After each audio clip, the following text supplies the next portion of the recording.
भीती वाटत असेल तर पहिला देवावर विश्वास ठेवू नको, तरच तुझी भीती जाईल. तुला एखाद्या गोष्टीची भीती आहे, तुला भीती आहे, मग तू काय करशील? परमेश्वरा आम्हाला वाचव.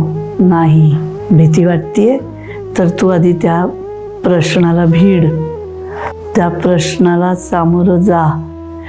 तुला परत तेच उदाहरण देते, फायनल अकाउंटचं मी का उदाहरण देते तर फायनल अकाउंट ज्याला जमतं, ज्याचं पहिल्या दिवशी पहिल्या वेळेत टॅली होतं, तो मुलगा त्याने आधी जर 100 प्रॉब्लेम केले असतील तरच त्याचं आयुष्यभर फायनल अकाउंट टॅली होतं, नाही तर त्याला टॅली करता येत नाही. तुम्ही त्याला दाखवा आम्ही हे प्रयत्न करून आलोय, आता तू आम्हाला साथ दे. मग परमेश्वर तुमच्या बरोबर आहे. पहिल्यांदाच तुम्ही त्याला लोटांगण घातलं तर काहीही होणार नाही. तुम्ही आधी प्रयत्न करा, प्रयत्न केल्यानंतरच, कारण परमेश्वर सुद्धा असा सतत तुमच्या प्रत्येक प्रॉब्लेमला सोडवण्यासाठी नसतो.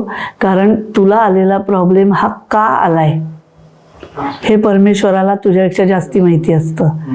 तू अभ्यास नाही केलास आणि परमेश्वरा माझं फायनल अकाउंट टॅली करून दे, होणार नाही. तू अभ्यास केलायस आणि तरी तुझं फायनल अकाउंट टॅली होत नसेल तर तो तुला त्यावेळेला बुद्धी देईल, अरे आपण ह्याचा सेकंड इफेक्ट नाही दिला, आपण ह्याची टोटल चुकलोय का, ती बुद्धी देतो. त्याच्यामुळे प्रॉब्लेमला आधी भिडा आणि मग परमेश्वराच्याकडे जा.